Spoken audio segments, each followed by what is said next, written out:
Reynolds Journalism Institute at the Missouri School of Journalism. Welcome to Global Journalist. I'm Jason McClure. With President Obama finishing his 8th year in office, people who follow international relations are taking stock of his administration's foreign policy legacy. On today's show, we want to focus particularly on the Obama administration's effort to pivot to Asia. Now, the idea was that under President Bush, the U.S. expended enormous resources fighting wars in Afghanistan and Iraq. That focus was a detriment to American relationships with the surging economies of the Asia-Pacific region, an area expected to account for half of the world economy by the middle of this century. Now, Obama's goal was to put new heft to the political and economic and military relations in places like China, India, and Indonesia, and avoid getting pulled into more conflicts in the Middle East or problems in Europe. To take a look at whether this pivot to Asia or rebalanced Asia policy has actually succeeded, or just has been a lot of talk, we've got a great panel of foreign policy experts on the line. But first, we're going to get the view from Seoul, South Korea, where we're joined by Elise, she's a correspondent covering Korea and parts of Asia for NPR News. Elise, welcome to Global Journalist. Thanks for having me. Glad to be here. Well, you've traveled all around East Asia. Do you get the sense that people in South Korea and other countries feel like the U.S. is more engaged in the region than it was 8 years ago? Well, certainly here in South Korea, the engagement has been as robust as it's ever been, largely because North Korea has been sort of flexing its muscles kind of at the same time as the Obama administration has been looking to strengthen security alliances, not only with South Korea, but also its treaty ally of Japan, just on the other side of the water. So, yeah, certainly with the traditional East Asian or Northeast Asia allies, the rebalance has been very obvious, and U.S. sort of diplomatic visits and forays to this region have been fairly common. And, well, last month, North Korea had its largest nuclear test to date, and it seems that it's getting closer to be able to mount a nuclear warhead on a ballistic missile. How do U.S. allies, how do they rate the administration's efforts to contain North Korea, given that it continues to sort of be able to improve its nuclear program? Well, I think everybody is vexed by this problem because North Korea under Kim Jong-un, the grandson of the founder of the country, has been sort of has taken any sort of notion of talking or negotiating a freeze or even negotiating at all about its nuclear program sort of off the table. So it's been probably the biggest sort of unanswered question or incomplete part of this Asia rebalance. It's going to be one of the largest problems for the next administration to have to address, and that's something that the Obama administration has talked about on background, that the North Korea problem is probably, to be fair, getting worse, and that the next administration is going to have to confront this. Hillary Clinton, for her part, has said that it may be time for a complete rethink of the U.S.'s North Korea policy. Well, let me back you up just a bit. What exactly do you think this meant, this pivot to Asia? Is it really about sort of containing China and making friends with some of the smaller countries in the region to sort of build up an alliance against China, or is it something different than that? Well, the Obama administration has really said again and again that this isn't about China containment or to oppose its rise, that the U.S. The U.S. line is to support that China is growing economically, for instance. But China's always been kind of a frenemy in the way that economically it's definitely a friend. It's the U.S.'s largest trading partner and very critical to the global economy. But China has never been part of the U.S. sort of security alliances, and so it's kind of both a friend and a foe depending on how you look at it, which makes it kind of a big question. Also, as we've seen during the Obama administration, China has been flexing its muscles more, really laying claim to most of the South China Sea, for example, where nearly half of the world's trade passes through. And this has been quite an issue, not only for Southeast Asian nations who also have claims to these former shoals and rocks that are now getting built on. There's now sort of landing strips and military buildup on some of them, but it's also an issue for the U.S. because this is an area where we don't want to have sort of a head-to-head confrontation, or America doesn't want to have a head-to-head confrontation. And tell us just a bit more about Southeast Asia. I saw that you had traveled to the region recently. Obama, correct me if I'm wrong, he's been the first president to visit Myanmar, Cambodia, and Laos. Why the emphasis on some of these smaller countries?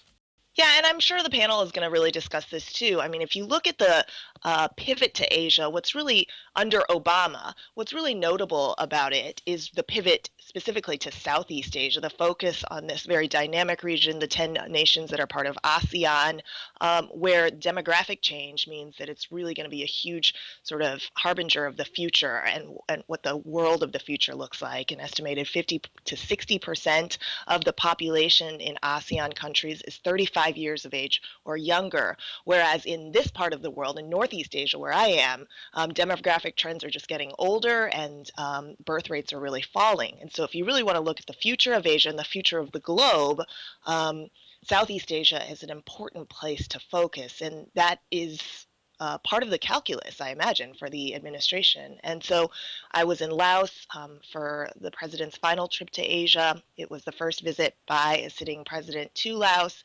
and he was received extremely warmly, just as he was in Vietnam, where the U.S. also has a very difficult past. And so, I'd be interested to hear what the panel has to say about this, but the real sort of success, if you will, or the sort of what I would put in the plus column for the Obama rebalance in general is the forays and the sort of strengthening of alliances and trying to mend a lot of the distrust from the past in that region, in Southeast Asia in particular. And what about in terms of public diplomacy? How successful has the Obama administration been in sort of increasing support for the U.S. from the general public?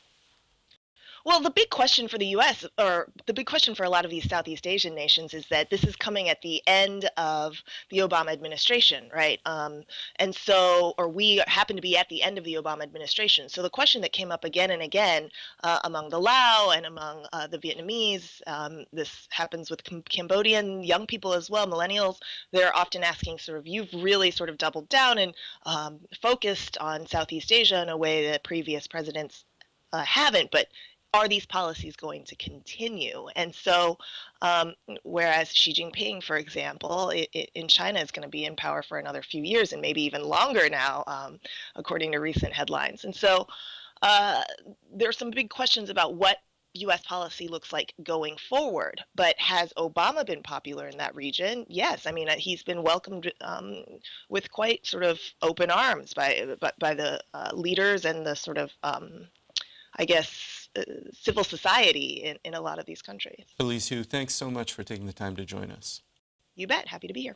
A reminder that you're listening to Global Journalist. Today, we're taking a look at the Obama administration's pivot to Asia and whether it's actually accomplished the goal of focusing U.S. foreign policy on the Pacific region and the rapidly growing economies there. Now, to broaden our discussion, we're going to bring in three more guests. Joining us from Washington, D.C. is Michael Fuchs. He's a senior fellow at the Center for American Progress. Until recently, he was a Deputy Assistant Secretary of State for East Asia and the Pacific. Also in Washington is Prashanth Parameswaran. He's an associate editor at The Diplomat, a magazine that focuses on Asia-Pacific affairs. And in Ithaca, New York is Vincent Wang. He's a professor of politics and dean of the School of Humanities and Sciences at Ithaca College. Welcome to all of you. Michael Fuchs, let me start with you. Since you did work for Hillary Clinton when she was Secretary of State and then later for John Kerry, what are one or two sort of real, tangible successes that you would point to as a result of this policy? Well, I think picking up on your conversation with Elise just now, I would point to the advances that the Obama administration has made in U.S. relations across Southeast Asia.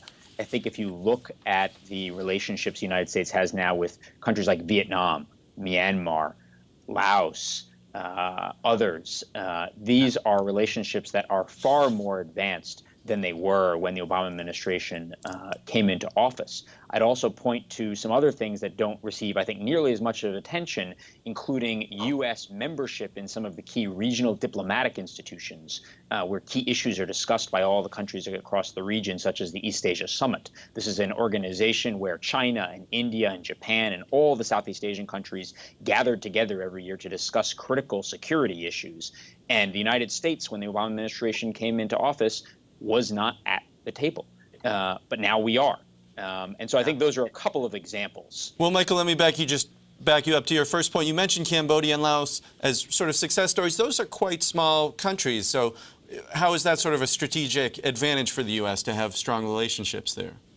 Yeah, well, I think that the advantages for the United States in improving these relationships is really keeping its eye on the long game here in Asia. As Elise pointed out, the real interest the United States has in this region is making sure that it remains prosperous and peaceful.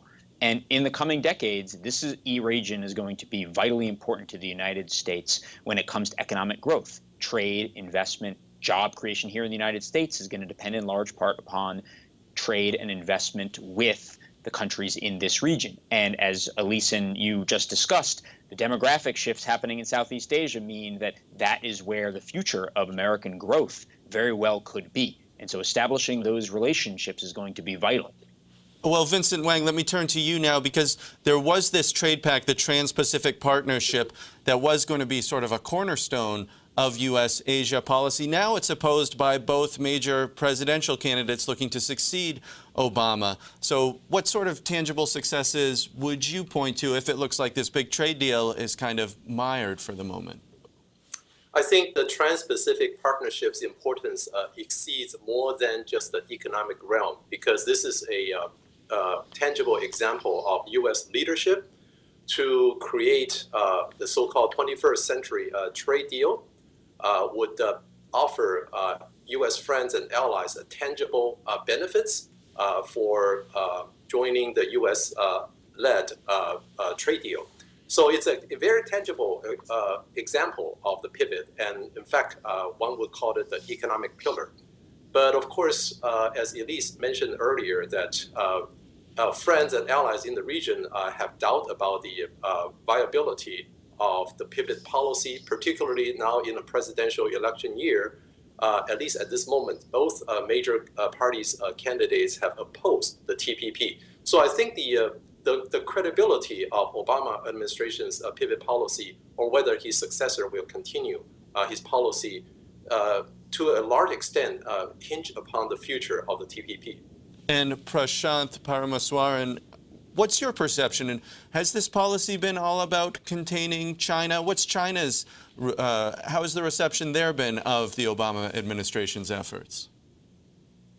Yeah, I think the Obama administration, as Elise mentioned correctly earlier, has done all it can to assure China, as well as assure other countries, the pivot or rebalance of the Asia-Pacific is not about containing China. But the fact is, and the reality is, that China has done a pretty good job of containing itself. I was just in Southeast Asia 2 or 3 months ago, originally from Malaysia, but I was in Malaysia, Singapore, Vietnam, as well as the Philippines. And in all 4 of these countries, the consensus was that the Chinese were doing any number of things in the security realm, but also in the economic and diplomatic realms that are very concerning to these countries. And one of the key variables that influenced the U.S. rebalance or pivot to the Asia-Pacific was concern among many Asian countries about China's behavior, not just in the South China Sea, but in other realms as well. So I think the Chinese can't have too much cause for concern about the pivot being a tool for containment when they themselves have done very little to convince Asian countries about the merits of their behavior. And Michael Fuchs, let me turn that to you. You heard Elise talk about how the North Korea issue hasn't been resolved, obviously, during the Obama administration. That's going to be left for the next administration. Relations with China also appear to be a bit worse than they were 8 years ago. We've heard about these tensions in the South China Sea. Why have relations there not improved? Well, I think that the U.S.-China relationship is one of the biggest questions, obviously, for the coming years and the coming decades. I don't think that there is a way to make the relationship perfect. I think, as the Obama administration has made clear repeatedly, inevitably this relationship is going to be a combination of some cooperation as well as some competition. And so I think that's the way in which you have to see this relationship. The cooperation side, I think, has been marked most successfully by the cooperation on climate change that the two presidents were able to announce in the last couple of years, which is a huge, huge step forward for the two largest emitters in the world to come together to make serious commitments about reducing carbon emissions. But at the same time, you still see some of those thorny security issues that China is very much at the center of, including North Korea, as well as maritime disputes in the South China Sea and the East China Sea. And those issues are bubbling more and more. Well, let me turn this to Vincent Wang then, because we heard Michael Fuchs talking about the military aspect of this. The Defense Department has said the U.S. is going to shift 60% of its naval and air force resources to the Pacific region. How has that announcement been received? I think it's symbolically important. I think that the U.S. is primarily a naval power, so it has always had the operational capability to move assets around. Of course, the assumption is that we will gradually draw down on our military involvement in the Middle East and the Southwestern Asia. Well, it hasn't really quite happened, but I think that the announcement that we were going to rebalance, we're going to put more assets in the Pacific Asia area is symbolically, diplomatically important. And of course, this also requires that the U.S. update and strengthen its relationship with its traditional allies and make inroads to new potential friends. And Prashanth Paramaswaran, you've covered a lot of stories about Southeast Asia. We heard some discussion previously from Michael and Elise about this. Do you see that the U.S. is really getting tangible benefits given all the sort of diplomatic efforts put into places like Myanmar, Cambodia, Laos? How is that actually helping U.S. interests around the world? Yeah, I mean, I think definitely. It's very difficult to go to any Southeast Asian country and not hear that the Obama administration has done a very good job diplomatically, not just in terms of engaging these countries bilaterally, but as Michael correctly pointed out, regionally as well. There was a perception before the Obama administration that the United States was not as invested in some of these regional institutions. And these regional institutions are becoming increasingly important. Now, I think one additional fact to mention that the Obama administration did well on was the fact that it really institutionalized a lot of the partnerships that the United States had before. Some of these strategic and comprehensive partnerships, although they're not very sexy to talk about, these are really important to institutionalize engagements at the leader or senior levels, but also to try to bring some of these countries out, like Vietnam, Cambodia, and Laos, to play a greater role in regional and global problems, whether it's peacekeeping or climate change. A reminder that you're listening to Global Journalist. I'm Jason McClure. We're talking today about the Obama administration's foreign policy legacy, and especially its attempt to pivot to Asia. We're joined by Michael Fuchs, who until recently was a senior State Department official focusing on East Asia and the Pacific, by Prashanth Paramaswaran, an editor at The Diplomat magazine, and by Vincent Wang, a political scientist and Asia researcher at Ithaca College. If you're interested in more about this and other undercovered international issues, visit us online at globaljournalist.org. We're also on social media. You can connect with us on YouTube and Facebook, or follow us on Twitter at globaljourn. Michael Fuchs, if I could turn it back to you. Our discussion has been focusing on the East Asia region, but I want to ask you about what some of the opportunity costs have been of making East Asia a priority for the Obama administration, given that when you look elsewhere in the world, there are some very significant challenges. Syria, obviously, may be the biggest humanitarian crisis since World War II, and Obama obviously chose to keep the U.S. military out of that conflict. So have the trade-offs, in effect, been worth it? Do you think history will look kindly on the Obama administration for the choices it's made? Well, I think when talking about Syria and some of the events in the Middle East of the last 5 years or so, these are very, very difficult issues, obviously, and I think the Obama administration has focused on them, but obviously they continue to be very wicked problems. I think, though, that the United States both is capable of and frankly has no choice about to walk and chew gum at the same time when it comes to focusing on Asia and the Middle East and Europe and other regions as well. We are a global superpower, and the United States has no choice but to focus on all of these regions. And so I do think that as history looks back on the Obama administration's efforts in Asia, they will look kindly on the fact that the Obama administration has invested significant time and energy in building up these relationships that, again, are going to be key to U.S. both strategic position as well as economic well-being in the coming years. But I also think that the Obama administration has focused immense time and energy on the problems in the Middle East. Again, whether or not those issues have been successfully tackled, I think, is a big question in of itself. And Vincent Wang, I'd like to hear your thoughts on that. Sure. I generally agree with Michael's formulation. I think that that's why I like the term rebalance a little bit better than pivot, because pivot implies sort of a temporary shift. The regional allies might question if the U.S. can pivot to Asia today, and if another region has more trouble spot, whether the U.S. will pivot away. The fact of the matter is that the United States needs to readjust its portfolio globally. And the last decade, because of our war against terror in the Middle East and the Southwestern Asia and so on, we appear to be underinvested in the context of the rise of China and the dramatic change in the Asia-Pacific region. So I think that the U.S.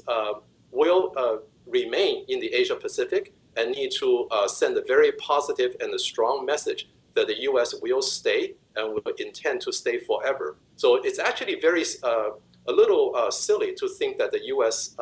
Is not involved in the Asia-Pacific, because we trade with these countries twice more than we trade with our European partners. And also the future, as the Obama administration says, really lies in the Asia-Pacific. Well, Prashanth Paramaswaran, I wanted to ask you about human rights and democracy promotion, because this was supposed to be a key principle in this pivot to Asia. How successful has that been? On Obama's last visit to China and at the ASEAN summit, it seems like he barely mentioned these issues, either to China or to governments like Malaysia or Vietnam, which have been drifting in fairly non-positive directions in this respect. Has that sort of dropped off the list of priorities? Yeah, I mean, I think that's one of the chief criticisms of the Obama administration's pivot or rebalance of the Asia-Pacific, is that in its desire to sort of capitalize on new opportunities for engagement with allies and partners in the Asia-Pacific, that the Obama administration has de-emphasized democracy and human rights on the agenda. And you can point to any number of cases. I think the administration's response, if you were to engage with them, is that contrary to this view, they actually have tried to engage on human rights and democracy, but they've done so in their own particular way, which they think is more effective than some of the previous approaches. And that the president would cite any number of initiatives. One of them is his Young Southeast Asia's Leaders Initiative, which YSEALI it's called, where the United States tries to engage young leaders in the Asia Pacific. It's specifically to Southeast Asia, in how the United States and Southeast Asia can work towards various opportunities and learn from each other, and that includes democracy and human rights. The other thing that the president's been doing on some of his visits, including to Laos and Vietnam, is that he's been engaging in these forums, interactive forums, which also include some young professionals from these Southeast Asian countries. He did one in Malaysia as well. And the point the president is trying to make there is that it's important to engage on these issues, but it's important to engage with them in a way that's also respecting these interests of other countries. So he will address human rights and democracy privately with world leaders. He will also try to talk to the youth in Southeast Asia, because that's where the demographic changes, going back to what both Michael and Elise mentioned earlier, that's where the changes are. But it is important when you address these issues to do so in a way that is very respectful. But I think some people will legitimately disagree with that and argue that the Obama administration should try to emphasize on this human rights and democracy question more relative to some of the other strategic priorities. And Michael Fuchs, I'd like your take on that as well. In Malaysia, the government has put the opposition leader in jail. In Thailand, there was a coup d'etat. The military was shot dozens of its own people in the streets. I mean, is it in our long-term interest to be forging tighter relationships with these kind of governments? Is it sending the right message to have President Obama and John Kerry and Hillary Clinton appearing, sort of in public forums as friends with leaders like this?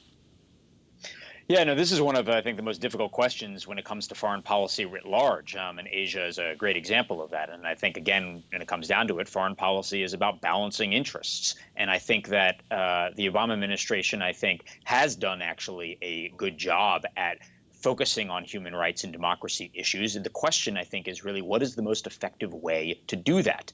Giving very, very lofty speeches and shouting from the rooftops about the importance of it sometimes works, but sometimes does not. And frankly, in some of the countries in Asia, it does not work very well. What works much more effectively is quiet engagement and focused engagement on specific issues. So you raised Thailand, and I think that that's a great example. Thailand is one of our oldest treaty allies in the world, and yet the response of the United States to the coup in Thailand a couple of years ago was actually quite strong. And since then, in fact, actually, it has seriously harmed U.S.-Thai relations to the point where senior level engagement is severely restricted.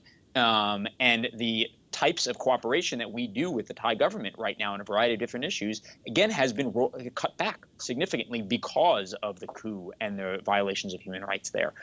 So again, I think that it really is about a balance here. You can't throw out all security interests because of human rights violations, but vice versa as well.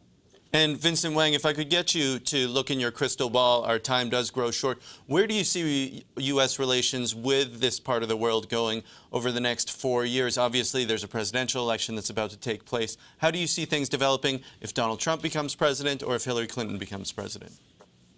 Well, the conventional wisdom is that if Hillary Clinton becomes the next president, she will most likely continue the pivot policy in substance, if not in style.